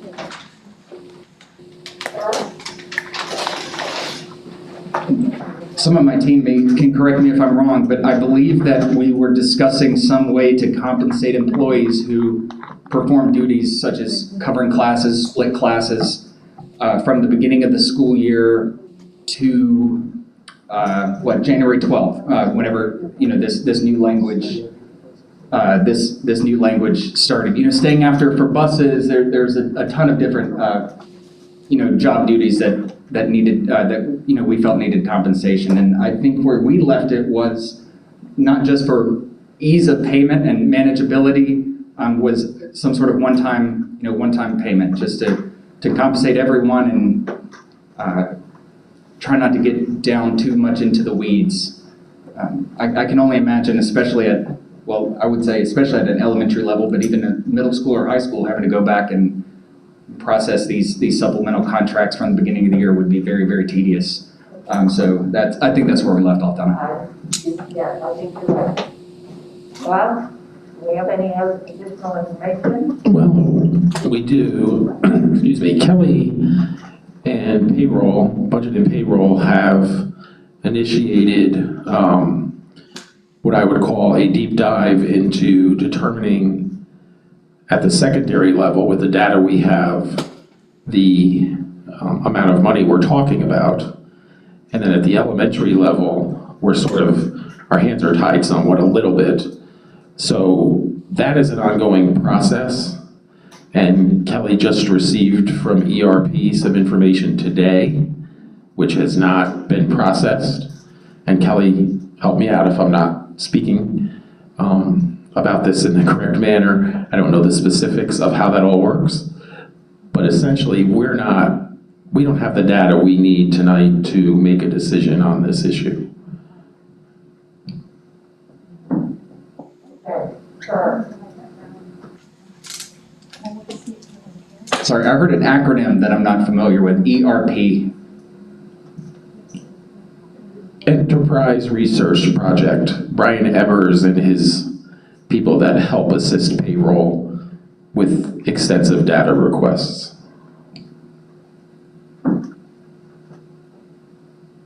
Okay, Kevin? And I know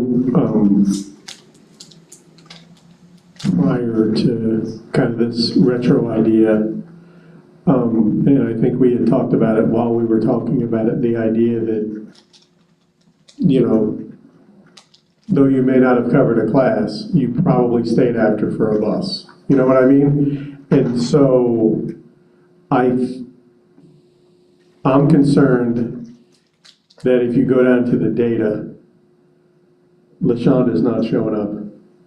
She's not here. Right here. She's right here. LaShonda's not showing up at all in elementary because she's a coach, so nobody knew to track it. Jill's not showing up.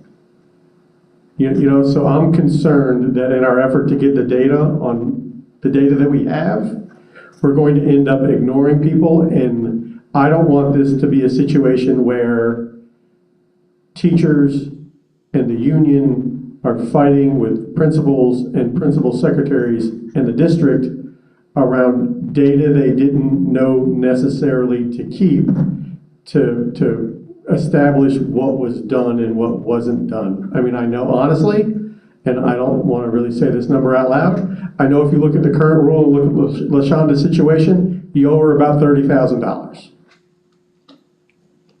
So, you know, I mean, it kind of is what it is because she's a coach and she covered every day, almost, for the first semester. So again, and that won't show up in any meaningful, real trackable data way at all because she was never given a supplemental. It was never noted in PeopleSoft or anywhere else as far as I know because nobody knew to do it. And so the data is great, but the data is going to be the data we have, and it's probably not going to be all the data we need nor reflect everybody who did it. So, you know, there is this idea of acknowledging that everybody did something. Yes, some people may have done more, but everybody did something and there is worth and value in that. And moving forward, we are now keeping much better track because people are obligated to keep track. So I don't want there to be a situation like there is sometimes with experience credit or master's degrees or things like that, where we spend 6 months haggling over $500. And the employee gets frustrated, the administrator gets frustrated, the principal secretary gets frustrated, everybody gets frustrated because we spend 6 months arguing over $500. And so, you know, and so that's kind of where I remember kind of the idea was. And if we want to attach an amount to longevity or loyalty, whatever, and an amount to, you know, we know you all did something, here's what that's worth. Again, I think it's also imperative that we put the retroactive thing behind us rather quickly and get money in people's pockets for the work they've already done and move forward with the new one. Rob, did you? Well, I hear you, but the concept of retroactivity is something that we're still talking about, and we've jumped to the amount. So if we're going to jump to the amount, I have to the school board and superintendent, be able to explain to them how we arrived at that figure. And the $4,000 figure, I don't think was necessarily based on data. So we're going to use data to try and inform our decision relative to what you all have put out there as an option. And I'm asking for another, we don't meet again until the 7th, I guess. So and I didn't even realize we were talking about this tonight. So I didn't light a fire under Kelly or anybody. I do see it was tabled, but we also agreed last time to get money in folks' pockets by implementing the new language on January 12th. So we're well aware that this is an issue that people are doing every day to help our schools stay open and educate children in the best possible way. We acknowledge that by our actions. We just need a little more time to inform our decision on what would be a fair amount if we're going to agree to retroactivity.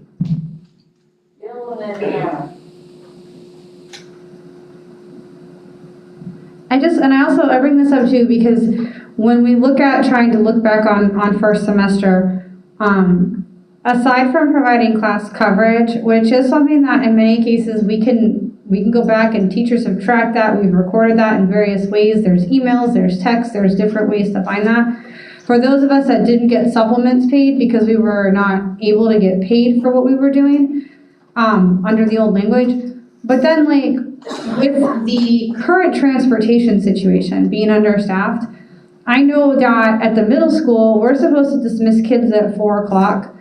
Our contract hours had to be changed because it was taking so long for buses to get there. We went from working 8:45 to 4:15 to 9 to 4:30. And at 4:25 or 4:26, when they say send all remaining students to the cafeteria or wherever to wait for their buses, less than half of our buses have arrived. And we have people who are staying until 5:45, 6 o'clock every single school day to help supervise students because our buses are getting there between 4:15 and 5:45 every day. And so if we just look at the idea of classroom coverage, we miss some of those other things that teachers have been doing just to keep their schools running and their kids safe.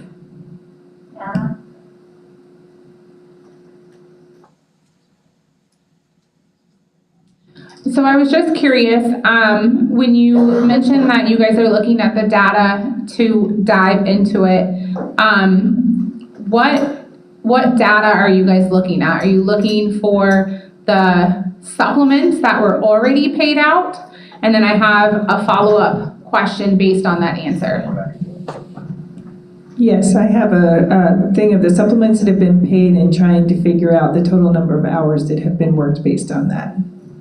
So then my follow-up question is, what about the other positions that weren't captured into those supplements? So what would the process be for those employees to number one, get paid, but to look at what is not owed to them? And then how would that be verified? Is it gonna be I'm going to my principal as an employee and saying, no, I've been keeping records, I covered 17 days, but I didn't receive a supplement for it. So what's the process for those employees that are not captured within the data of the supplements already paid? I hope that makes sense. It does make sense, and those are things that I still have to look into. And like we said, especially at the elementary level, it was going to be challenging because at some of the areas where it wasn't documented or supplements paid. So I have to look into what documents we may have or how we could determine that.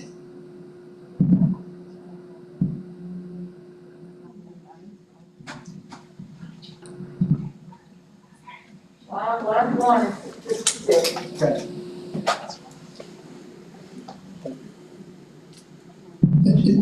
Yeah, I'm just looking at the last meeting that we had January 4th. It seems like we're kind of going backwards.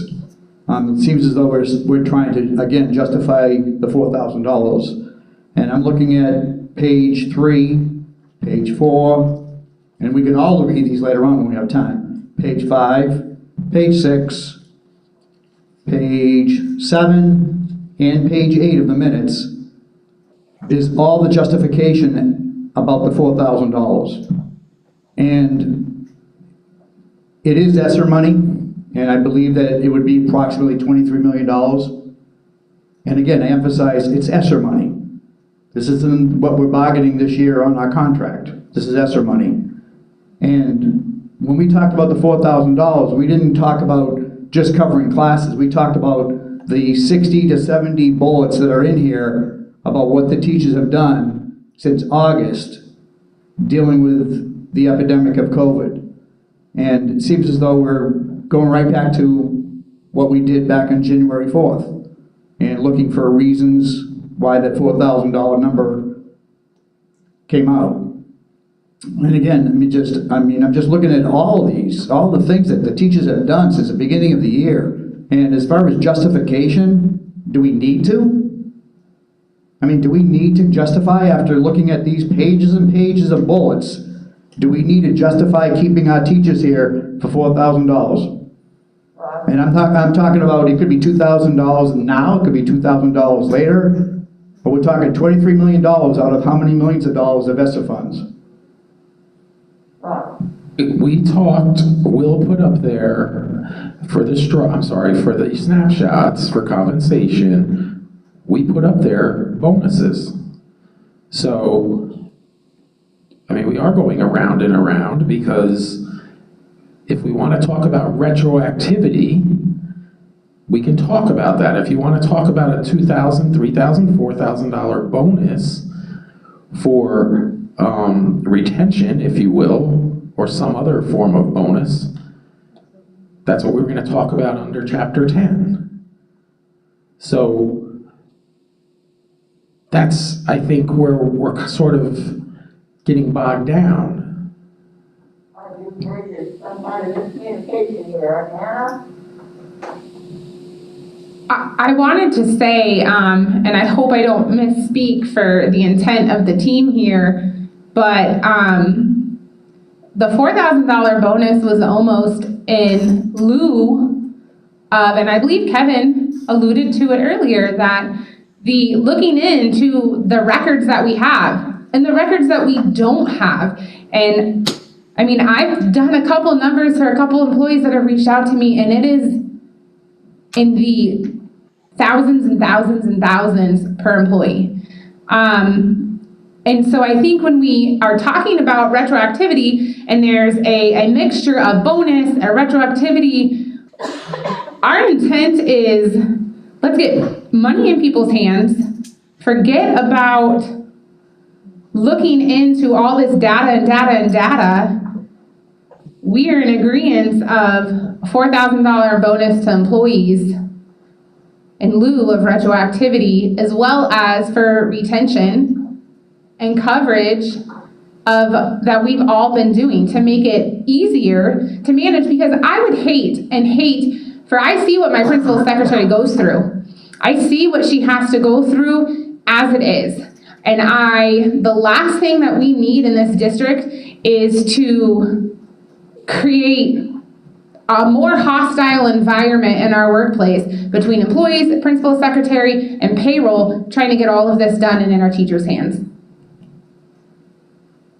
Okay. So, can I just respond to that quickly, ask a question? Yeah. So is Talc proposing a $4,000 bonus?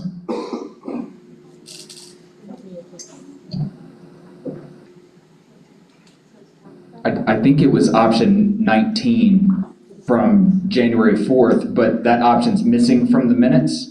So I would have to check my notes, but I do believe option 19 is out there. Okay, I can look at option 19, but is it characterized as a bonus or retroactive pay for coverage?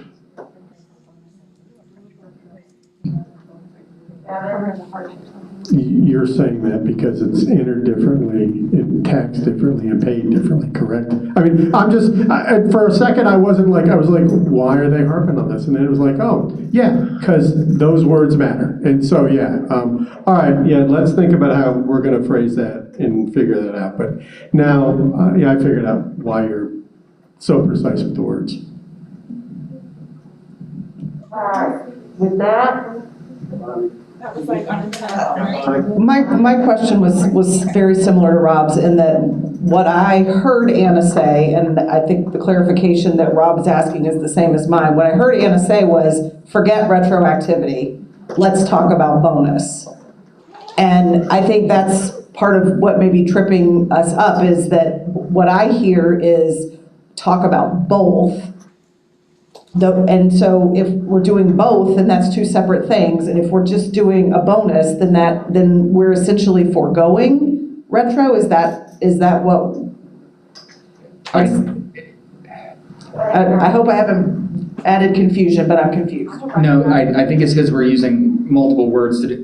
I think the idea here is to help compensate for work done instead of getting into the weeds and looking at who covered what, how many times, at what schools. I'm worried personally about an equity concern. If I hear that the data at elementary is more tumultuous, I guess, than maybe the data at secondary, then I have an equity concern versus teachers that were working at the elementary level versus others. So I think our idea was, I don't really care what you call it, but instead of nickel and diming, and as Anna said, if the principal's data is different than the employees, let's just write that off, pay a one-time and move forward. One time, we can talk about whether that's salary or bonus. We were hoping to ease your calculations by not making you go through them. yeah. All right. Well, Kathy asked here, it's 7:03. Please go ahead.